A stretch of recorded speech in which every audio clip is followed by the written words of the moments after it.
विधानसभा चुनाव 2017 में जीत हासिल करने के लिए उत्तराखंड में भाजपा अपने दिग्गज नेताओं को मैदान में उतारने को लेकर अभी तक असमंजस की स्थिति में है। आगामी चुनावों में राज्य के सीएम हरीश रावत को पटकनी देने पर बीजेपी सरकार ने उत्तराखंड में सीएम को चारों खाने चित करने के लिए सभी मोर्चों पर नए नए हथकंडे अपनाने की इजाजत दे दी है। उनके पास कोई चेहरा नहीं है। बीजेपी अपनी ट्रैप में फंस गई। 14 में उन्होंने देश में नारा दिया था कि मोदी सरकार लाएंगे। भाजपा की सरकार गायब होगी, राजनीतिक दल गायब हो गए, व्यक्ति केंद्रित राजनीति उन्होंने की थी। अब बीजेपी को सबसे बड़ा संकट उत्तराखंड में हो गया कि मोदी को प्रधानमंत्री रहने दें, उत्तराखंड के चीफ मिनिस्टर का उम्मीदवार बनाए, वो संभव नहीं है। हरीश रावत सिर्फ उत्तराखंड के नहीं, उत्तराखंड से देश के बड़े लीडरों में है, कांग्रेस के सीनियर लीडरों में है। और इस समय वहाँ के एक ब्लॉक प्रमुख से लेकर के प्रदेश के मुख्यमंत्री तक की सफ़र जो उनकी राजनीतिक यात्रा है, वो उत्तराखंड की दिल धड़कन सब तक समायुक्त है, सब कुछ जानते हैं। इसलिए वो चेहरा ऐसा आ गया है कि बीजेपी उस चेहरे के खिलाफ कोई चेहरा नहीं देख पा रही है। इसलिए वो तरह तरह के हमले करने की कोशिश कर रही है, पर्दाफाश रैलियां कर रही हैं। लेकिन सबसे बड़ी उत्तराखंड की जनता यही पूछ रही है, आखिर पर्दाफाश किनका कर रहे हैं?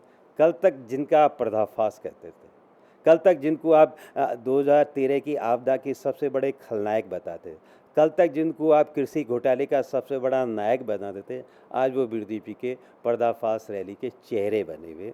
अब हमारे ऊपर या हरीश रावत के ऊपर आरोप लगाते हैं कि वो शराब माफियाओं को संरक्षण दे रहे हैं। मैं बीजेपी के तमाम लीडरों से पूछना चाहता हूँ, अजय भट्ट जी मेरे मित्र भी हैं, प्रदेश अध्यक्ष है, ये बताओ कांग्रेस सरकार का हरीश रावत का क्या गुनाह है कि उन्होंने शराब के कारोबार को, जो FL2 का बड़ा कारोबार हो, जो शराब माफियाओं के हाथों में था, निजी हाथों में था, उसको लेकर के सरकारी संस्थाओं को दे दिया, निगम को दे दिया। कुमाऊं मंडल विकास निगम, मंडी परिषद, गढ़वाल में जो सरकारी संस्थाएं हैं, क्या सरकारी संस्थाओं को देना माफियाओं को संरक्षण देना है?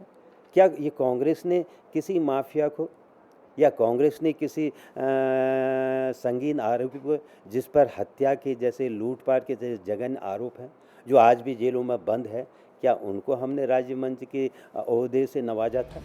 साथ ही जनहित याचिका दायर करने और सूचना के अधिकार का ज्यादा से ज्यादा इस्तेमाल करने को लेकर भी हर समय तैयार रहने को कहा गया है।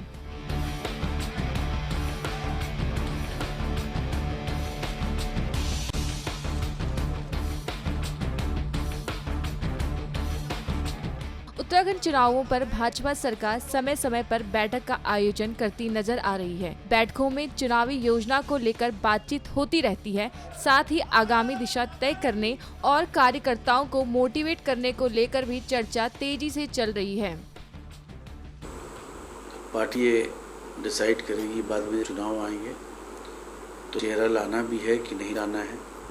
पार्टी सामूहिक चेहरे से जाएगी, किसी को प्रोजेक्ट करेगी या नहीं करेगी, ये पार्टी की उसने की रणनीति पर डिपेंड करता है।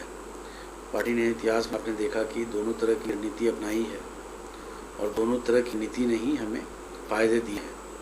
तो कुछ भी पार्टी डिसाइड करेगी बैठ के, और उसके लिए थोड़ा इंतजार करना होगा। इन सभी बैठकों के बावजूद भाजपा ने सीएम हरीश रावत को टक्कर देने के लिए अभी तक अपने दावेदारों की लिस्ट नहीं पेश किया है।